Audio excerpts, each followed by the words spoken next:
paz de Cristo, a gente continua esse estudo verso a verso do livro do Apocalipse.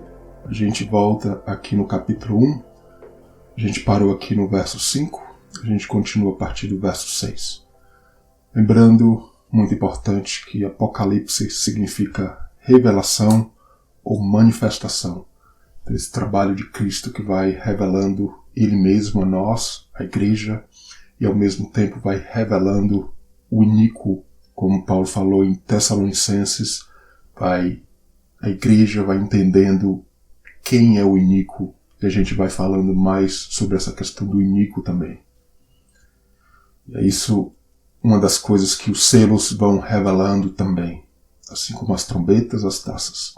E aqui no verso 6 fala: e nos fez reis e sacerdotes para Deus e seu Pai, a Ele glória e poder para todos sempre. Amém. Então, um tema muito importante, o tema de reis e sacerdotes. A palavra ali, muitos dizem, inclusive no grego, o mais apropriado é reino, mas a verdade é que vamos reinar e seremos sacerdotes com Cristo. O que isso significa? Tenho falado bastante sobre isso, e é ligado ao sacerdócio de Melquisedeque. Então somos reis e sacerdotes através do sangue do Cordeiro. Veja só, ele morre, o sacrifício de Jesus na cruz, todo aquele serviço do tabernáculo, prefigurando o trabalho da igreja nos nossos dias. Vemos então por todo o Apocalipse a imagem desse serviço, esse trabalho do serviço sacerdotal, assim como a gente vê os tronos que falam de reinado, fala de julgamento, a igreja participando desse julgamento com Cristo. Já somos reis e sacerdotes, já reinamos e somos sacerdotes com Cristo, mas acredito que isso vai acontecer ainda mais fortemente.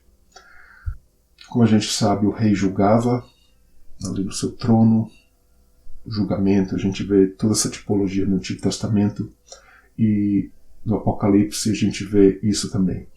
Reinaremos com Jesus, participaremos dos selos, trombetas e taças. Sua pergunta, sim. Nos lugares celestiais também já estamos participando e mais ainda vamos participar. A gente vai aqui na página 2, o sacerdócio de Melquisedeque, através do sangue do Cordeiro. Então, os sacerdotes intercediam pelo povo e também julgavam. Note a importância de tudo isto. Os selos, as trombetas, taças estão todos ligados ao serviço sacerdotal. Os sacerdotes foram comprados e trocados pelos primogênitos. A gente vê isso tudo em Números, no capítulo 8. Então, o sangue de Jesus está basicamente ligado a isso, como a gente vê aqui no Apocalipse, capítulo 1. Somos primogênitos também, somos também reis e sacerdotes, um reino sacerdotal.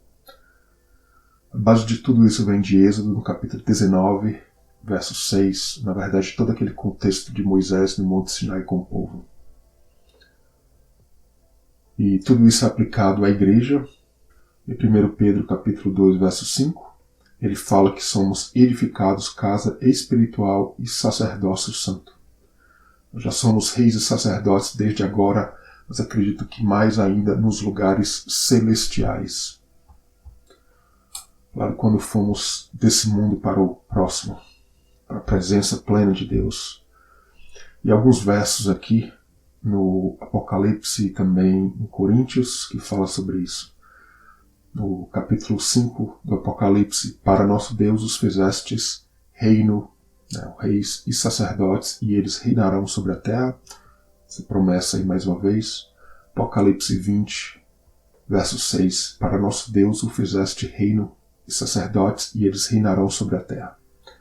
Em Mateus a gente vê isso no capítulo 19, verso 28.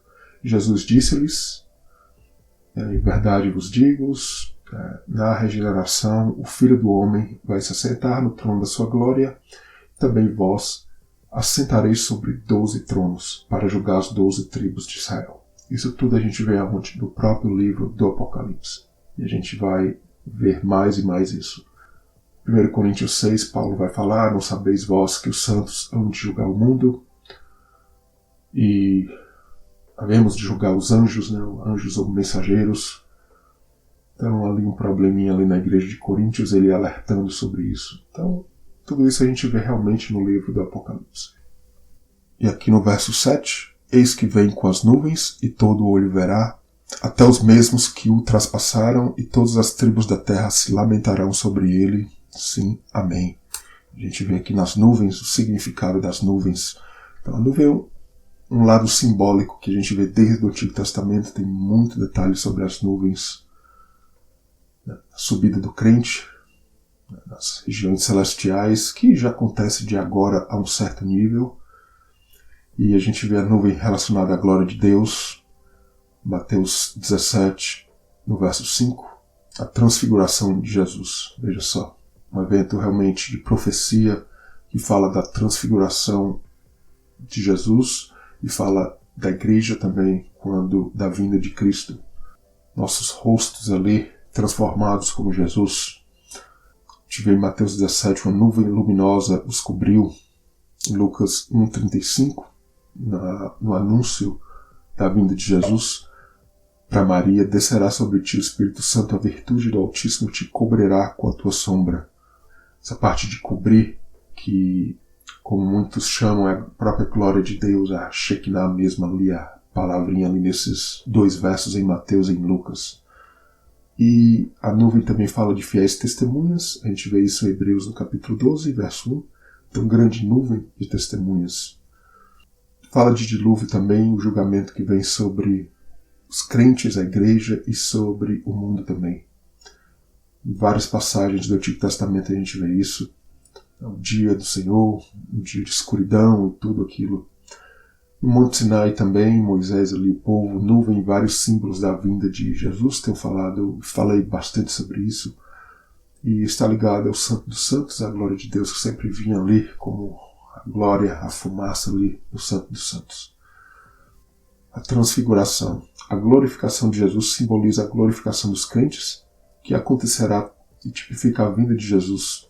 Nuvem, ressurreição dos mortos, tive ali na transfiguração Moisés e Elias, a subida dos fiéis, João, Pedro e Tiago.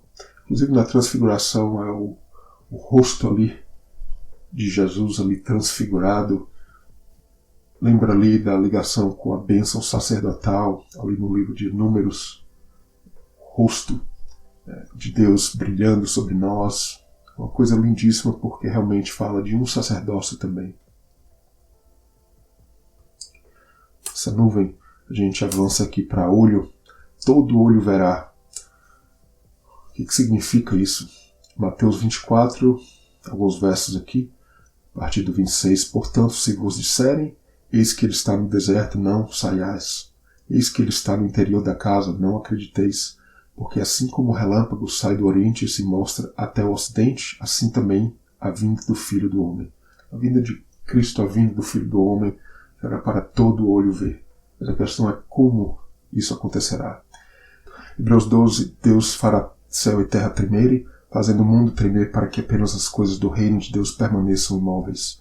Como todos verão, pela manifestação dos filhos de Deus neste mundo. É uma das formas. Acredito que todos verão a Cristo realmente, mas não necessariamente em um momento. Mas tudo isso a gente vê por tipologia. Julgamentos sobre este mundo, julgamentos virão. Todos um dia verão Jesus também, acredito literalmente, mas a manifestação dos filhos de Deus é uma das formas, e é a forma, acredito até mais aguda que se verão, que esse mundo verá a Cristo através do corpo dele, do Filho dele. Realmente um dia isso acontecerá. E os relâmpagos, fenômenos naturais relacionados à nuvem, esse dia de Cristo, essa vinda do Filho do Homem, falei bastante sobre isso nos estudos de Ezequiel. Volta para a experiência de Moisés e Israel no Monte Sinai, o monte ali tremendo, a nuvem, Moisés entrando ali, tudo prefigurando a vinda de Cristo, o shofar, e esse monte tremer, esse terremoto que fala realmente de Deus chacoalhando nossas vidas, o mundo, para que apenas as coisas do reino de Deus permaneçam. Tudo ligado a essa vinda de Cristo e também ao Apocalipse. A gente vai aprofundando mais nesses temas. E a gente continua aqui. A vinda de Cristo pode ser vista no livro do Apocalipse? Pode sim. Aqui vários versos do Apocalipse 14 até 16 e 18 a gente vê isso. A gente vê a partir do verso 14 do Apocalipse 14, a nuvem branca, o Filho do Homem assentado sobre essa nuvem, coroa de ouro na sua mão, uma foice aguda. Outro anjo ali sai do templo e vai ali lançar sua foice à cega da terra, a colheita da terra. A gente vai falar mais sobre esse tema quando chegar lá, mas aqui a festa de tabernáculos, tem vários versos ali que mostram claramente isso. E a gente, como fiel, espera estar realmente nessa nuvem com Cristo.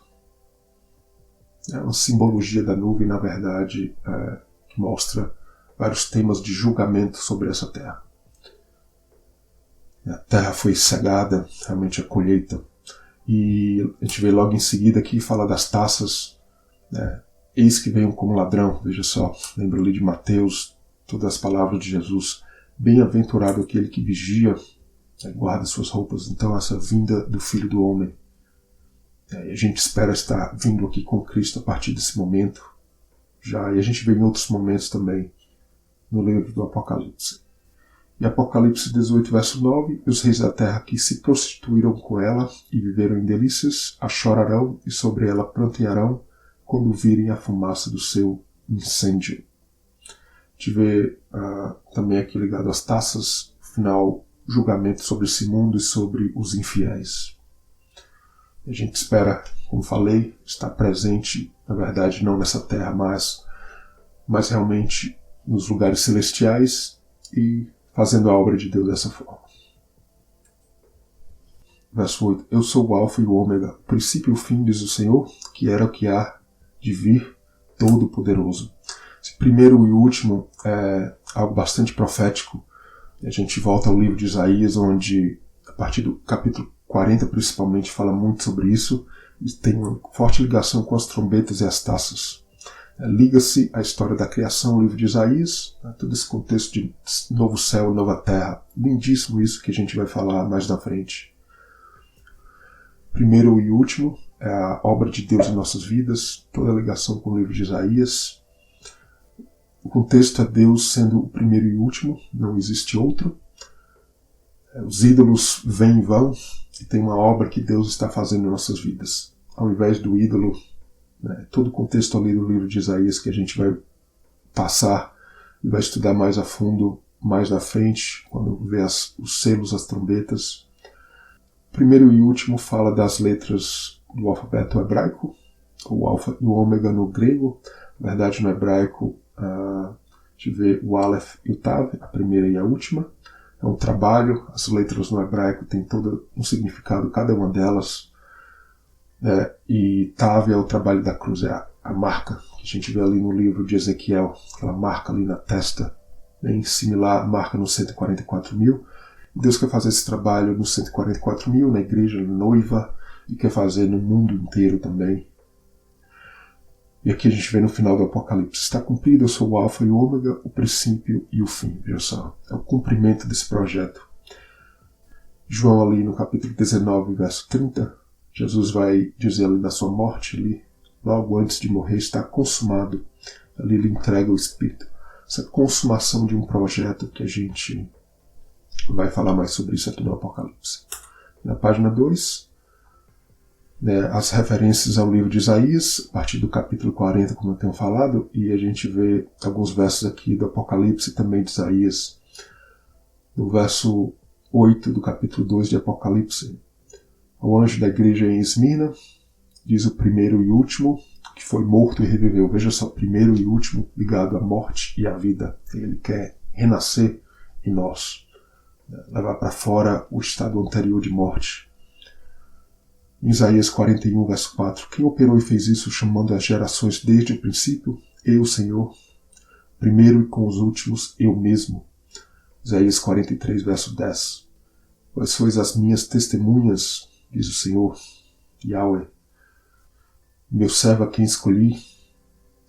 Entendais que eu sou o mesmo, que antes de mim Deus nenhum se formou e depois de mim nenhum haverá. Então, toda a idolatria de Israel, mesmo contexto da igreja, a gente vai ver novo céu e nova terra ali no livro de Isaías, também no Apocalipse, todo o contexto lindíssimo aqui em Isaías. Isaías 44, verso 6, assim diz o Senhor Yahweh, Rei de Israel e seu Redentor. Eu sou o primeiro, eu sou o último, e fora de mim não há Deus. Então, é o único Deus. A gente vai para o verso 9, eu, João, que também sou o vosso irmão e companheiro na aflição e no reino e paciência de Jesus Cristo, estava na ilha chamada Patmos.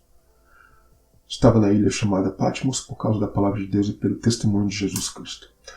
Então, João passou pela sua tribulação e requer a paciência dos santos, como a gente vê no Apocalipse em outros versos mais à frente, como no capítulo 13. Aqui está a paciência e a fé dos santos, momento decisivo, ali no capítulo 13, a besta ali agindo. Veja a grande tribulação, que é o pagamento em dobro. A gente vai ver nas taças que fez será retribuído o galardão ou retribuição do mal. A gente espera receber um galardão ali do bem, estar ali reinando com Cristo. Apocalipse 14 também. Aqui está a paciência dos santos. Aqui estão os que guardam os mandamentos de Deus e a fé em Jesus. Então, essa paciência para passar pelas tribulações que vêm nos dias de hoje e para vencer com Cristo. E João passou por isso, Tem todo o significado da ilha, a gente vai ver mais na frente no Apocalipse. Ele estava também, João, na ilha de Patmos. Tem um significado, A gente vê mais uma vez o contexto aqui, livro de Isaías também, no hebraico.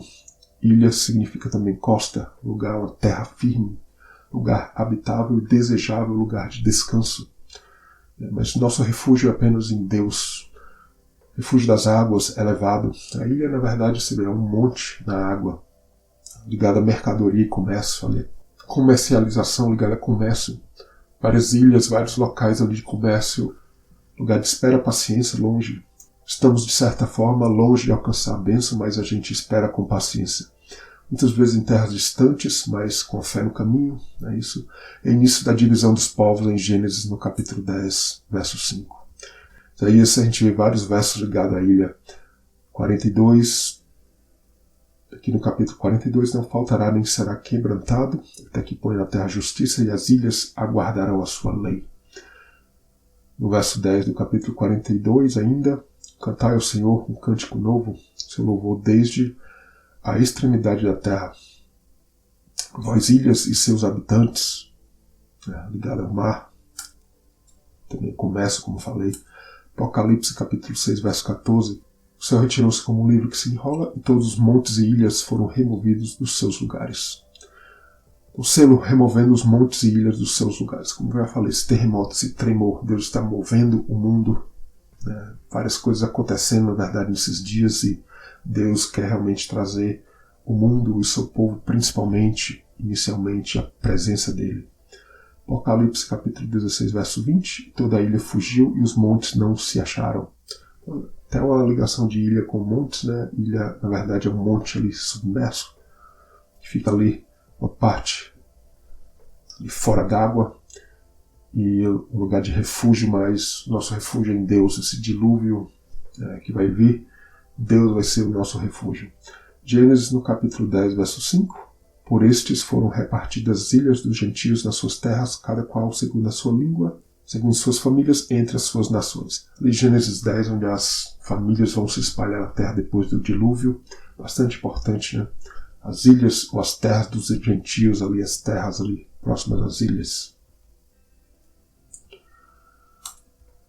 Apocalipse capítulo 1, verso 10, eu fui arrebatado no Espírito no dia do Senhor, e ouvi detrás de mim uma grande voz como de trombeta. A gente vai ver essa questão do Espírito no dia do Senhor. João passou por isso, a igreja precisa passar por isso, estar no Espírito. Fala também essa subida do crente à presença plena de Deus. A grande voz como de trombeta, a gente vai ver as trombetas mais lá na frente. Importante ver a voz de Deus, como essas trombetas vindo, anunciando a vinda de Cristo, anunciando a proximidade do inimigo, dias de guerra que a gente vive. Em espírito, interessante, vemos os 7 espíritos diante do trono de Deus, enviados ao mundo, isso nos capítulos 1, 4 e 5 do Apocalipse. Esse sopro de vida, Espírito de Deus das 2 testemunhas, Apocalipse no capítulo 11, e o Espírito falando e instruindo aos que vão passar pela tribulação no capítulo 14. Então, levado em espírito ao deserto, viu uma mulher assentada sobre uma besta de cor escarlata, no capítulo 17 do Apocalipse. Todos esses temas ligados a João é levado e a igreja precisa estar ali também em espírito, junto com Cristo, com Deus, em espírito conduzido a uma alta montanha e viu a nova Jerusalém descendo do céu. Apocalipse capítulo 21. E no 22 a gente vê o espírito e a esposa dizem amém. Essa ligação do espírito à esposa, está em espírito elevado, como João passou por isso.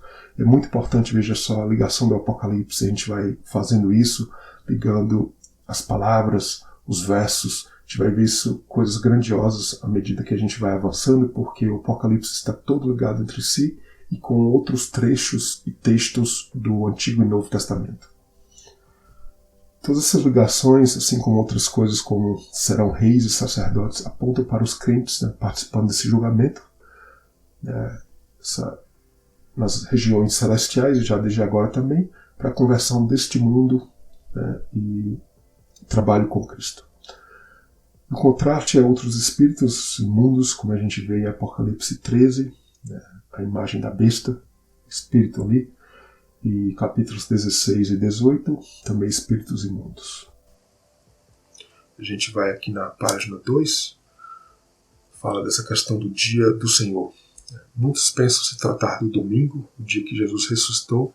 Isso é uma possível aplicação literal, mas o dia do Senhor, o Yahweh, é um termo comum que se refere ao dia da vinda de Deus e Cristo, um julgamento e livramento para aqueles que vão estar com Cristo, reinando com Ele.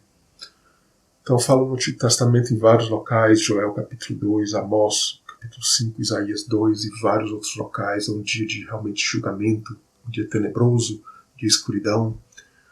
Deus vai realmente trazer a sua luz para a escuridão desse mundo, vai primeiro escurecer o mundo dos infiéis, isso que fala. Só dia de escuridão, julgamento. A luz dos poderes altos da religião deste mundo serão apagadas. Este é o grande dia do Senhor. Então não é um dia de 24 horas necessariamente, mas um período de visitação para julgamento ou galardão. Então, dia fala de luz ou noite de escuridão, e é essa questão do dia. Tudo isso tem ligação, tem detalhes espirituais sobre isso, né? A escuridão ou dia, ou a luz, e realmente precisamos, né, andar na luz de Cristo, estar de dia ali, como a gente vê nos evangelhos, né? Quem está na luz ali anda de dia, quem de noite realmente é quem está na escuridão.